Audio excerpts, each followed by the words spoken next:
यह है आपका चेस्टोन कोल्ड टैबलेट। ये जो चेस्टोन कोल्ड टैबलेट है बेसिकली काफी सारे डॉक्टर के द्वारा प्रिस्क्राइब किया जाता है और हम में से काफी लोगों ने इसे कभी न कभी यूज भी किया होगा।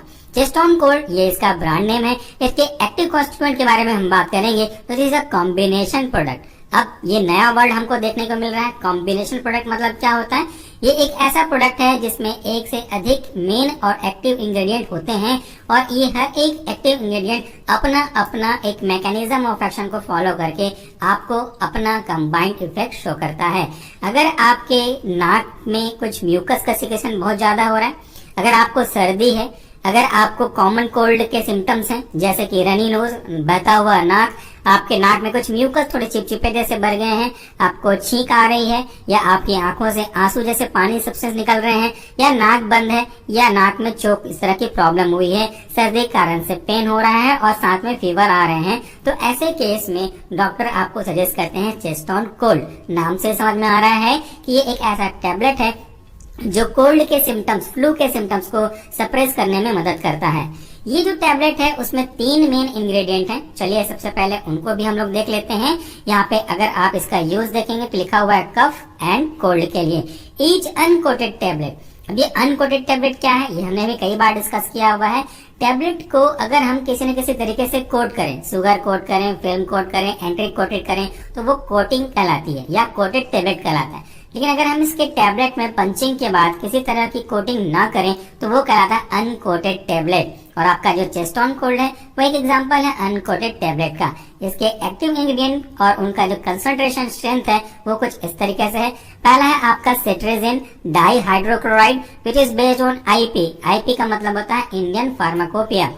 इंडियन गवर्नमेंट के द्वारा जो प्रोटोकॉल डिसाइड किए गए हैं किसी भी ड्रग के मैन्युफैक्चरिंग के पूरे प्रोसेस को ध्यान में रखते हुए, वो आईपी कहलाता है। और इस सेट्रेजिन डाइहाइड्रोक्लोराइड का जो कंसंट्रेशन है, स्ट्रेंथ है, वो 5 mg है। कंसंट्रेशन पे ध्यान दीजिएगा क्योंकि आने वाले वीडियो में हम सिनारिस के बारे में भी बात करेंगे तो दोनों में आप आसानी से कंपेयर कर सकते हैं। इसके बाद इसका जो दूसरा कंस्टिट्यूएंट है, एक्टिव इंग्रेडिएंट, वह है आपका फेनाइलेफ्रिन हाइड्रोक्लोराइड। ये भी आपके इंडियन फार्माकोपिया की गाइडलाइन को फॉलो करता है। इसका जो स्ट्रेंथ है वह है 10 mg। इसके बाद अगला और एक महत्वपूर्ण ingredient of this tablet is paracetamol which is also according to the Indian pharmacopoeia और इसका जो स्ट्रेंथ है वह है 325 mg। ये तो बात हो गई कंस्टिट्यूएंट की और उनके कंसंट्रेशन की। अब चलिए मैं आपको एक एक करके इनके मैकेनिज्म और इनकी कैटेगरी के बारे में भी डिटेल से बता दूं। ये आपके मेडिकल स्टूडेंट के लिए बहुत ज्यादा यूजफुल होगा। पहला जो इसका कंपोजिशन है सेट्रेजिन डाइहाइड्रोक्लोराइड। इसमें डाइहाइड्रोक्लोराइड एक सॉल्ट फॉर्म है जिसका मकसद ये होता है कि इसकी सॉल्युबिलिटी को इनहेंस करें या इसकी बायोबिलिटी को इनहेंस करें ताकि इसका जो इफेक्ट है आपकी बॉडी में, पेशेंट की बॉडी में, वो अच्छा देखने को मिले। लेकिन इसका जो मेन ड्रग है, सॉल्ट फॉर्म जो है, वह आपका सेट्रेजिन। सेट्रेजिन के 2 टाइप होते हैं, एक नॉर्मल सेट्रेजिन और दूसरा होता है लेवोसिट्रेजिन। इन दोनों का जो मेन क्लास है, चाहे वो सेट्रेजिन हो चाहे वो लेवोसिट्रेजिन हो, दोनों बिलोंग करते हैं H1 एंटी हिस्टामिनिक ड्रग को। अब ये H1 एंटी हिस्टामिनिक ड्रग क्या होते हैं? ऐसे ड्रग जो कि H1 anti histaminic effect show करेंगे वो obviously H1 anti histaminic drug कहलाएंगे। अब ये कौन सा लॉजिक हुआ, इसका मतलब तो समझना जरूरी है। H1 antihistaminic drug H1 receptor पे हिस्टामिन के रिसेप्टर के पास बाइंड होने के प्रोसेस को रोकने का काम करते हैं। सो H1 क्या हुआ? H1 एक प्रकार से रिसेप्टर है। इसे हम लोग साधारण भाषा में अगर समझना चाहें तो बोल सकते हैं कि एक ताला है। This is H1 receptor. इस ताले पे जब तक चाबी नहीं आके बाइंड होगी वो ताला खुलेगा नहीं और कोई भी व्यक्ति अंदर से बाहर, बाहर से अंदर मूव नहीं कर पाएगा। वैसे ही यहाँ पे अगर हम बात करते हैं तो दिस इज हिस्टामिन, जो कि एक इन्फ्लेमेटरी मीडिएटर होता है जिसका काम एलर्जिक रिस्पॉन्स भी प्रोड्यूस करना होते हैं। तो जब कभी भी ये हिस्टामिन आपके इसी हिस्टामिन के टाइप 1 यानी कि H1 रिसेप्टर पे आकर के बाइंड होता है तो इसके कारण से हमको different types of allergic response देखने को मिलते हैं। इसी एलर्जिक रिस्पॉन्स के कारण से हमको रनी नोज, आपके नोक में स्टफी सब्सटेंस का एक्यूमुलेशन हो जाना, नाक का ब्लॉकेज हो जाना, आंख से पानी जैसा चीज निकलना, ये स्टार्ट हो जाता है। इसे हम कहते हैं allergic response just because of histamine. तो हम जब इस तरह की प्रॉब्लम को कम करना चाहते हैं, सर्दी में ये सिम्टम तो बहुत कॉमन ही होते हैं, सो हमको क्या करना होगा, हमको इस H1 हिस्टामिन के रिसेप्टर को ब्लॉक करना होगा।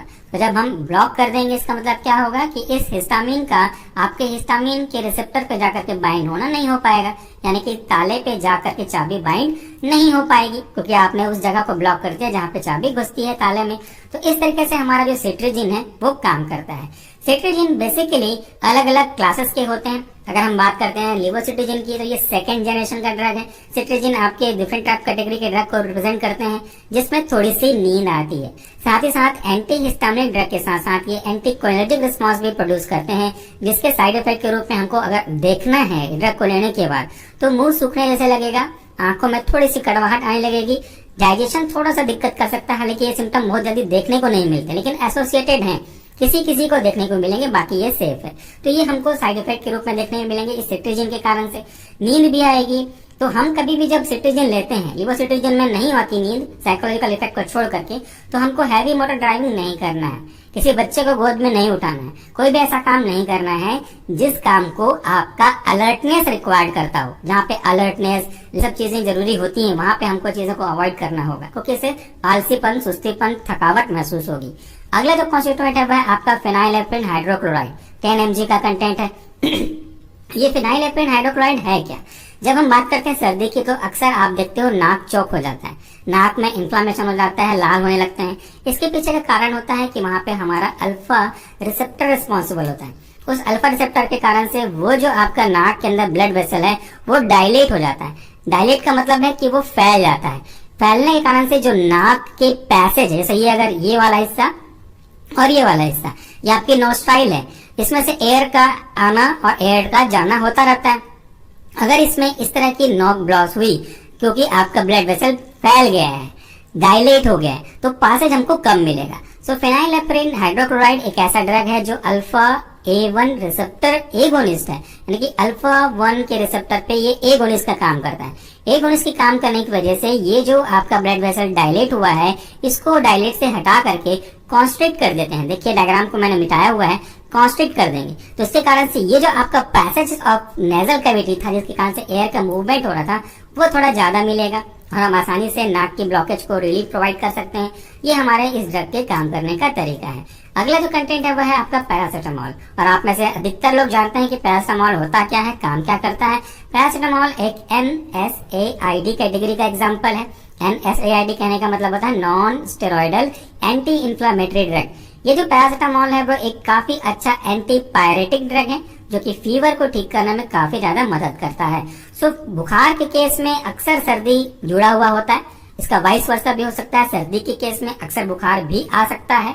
तो यहाँ पे दोनों केस में अगर बुखार है और यहाँ पे चूंकि ये NSAID कैटेगरी का ड्रग है, तो ये हल्का सा आपके पेन को भी कम करने का काम करता है, जो कि हेडेक जनरेट हो रहा है कोल्ड की वजह से। तो ये एक एनाल्जेसिक एंड एनाल्जेसिक के साथ साथ एंटीबायोटिक इफेक्ट भी शो करेगा आपका पैरासिटामोल। कैसे काम करता है? ये काम करता है आपके COX-2 के प्रोडक्शन को, COX-3 के सिंथेसिस को अफेक्ट करके, इसको डिक्रीज करके। क्योंकि जो COX है, COX का पूरा नाम होता है साइक्लो ऑक्सीजनेस पाथवे, और इस पाथवे के फलस्वरूप आगे जाकर के बनता है प्रोस्टाग्लैंडिन। यही प्रोस्टाग्लैंडिन आपके लिए इन्फ्लामेशन और आपके लिए पेन का कारण बनता है।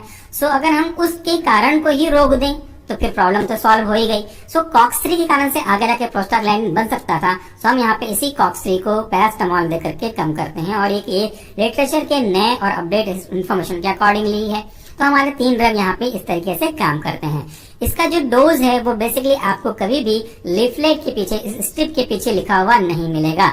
अक्सर आपको मिलेगा एज डायरेक्टेड बाय फिजिशियन, क्योंकि ये जो आपका टेबलेट है चेस्टोन कोल्ड, वो शेड्यूल H कैटेगरी को बिलोंग करता है। शेड्यूल H कैटेगरी का मतलब होता है कि एक ऐसा कैटेगरी ऑफ ड्रग जिसको आप बिना किसी डॉक्टर के प्रिस्क्रिप्शन के किसी मेडिकल स्टोर से परचेस नहीं कर सकते। ये आपको तभी डिस्पेंस करेंगे मेडिकल स्टोर वाले फार्मासिस्ट जब आपके पास एक वैलिड और एक अलाइव प्रिस्क्रिप्शन हो। तो ये बड़ी अच्छी जानकारी हो गई, आपको जानने की चीजें हैं।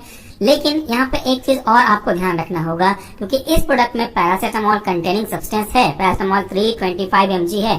सो जब तक जरूरत ना हो तब तक इसको यूज ना करें, क्योंकि पैरासिटामोल का जो एक्सेस डोज है वो धीरे धीरे करके आपके बॉडी में जमा हो सकता है और लीवर को प्रॉब्लम कॉज कर सकता है। इसीलिए जब तक जरूरत ना हो तब तक किसी भी मेडिसिन को यूज ना करें, और बिना प्रिस्क्रिप्शन के तो बिल्कुल भी सेल्फ मेडिकेशन ना करें।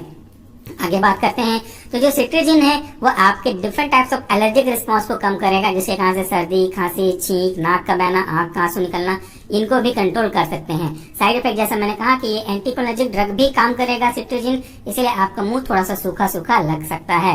और आपका जो फेनाइलेप्रिन हाइड्रोक्लोराइड है, इसके कारण से आपको थोड़े से हाइपोटेंशन की जगह हाइपरटेंशन फेस करना पड़ सकता है, हालांकि इसका कोई खास असर नहीं पड़ता है। तो ये कुछ बेसिक जानकारियां हो गई जो आपके चेस्ट ऑन कोल्ड से रिलेटेड है। इसको चिल्ड्रन की पहुंच से दूर रखना है, हमेशा जो लिखा हुआ होता है वो हमेशा लिखा हुआ है।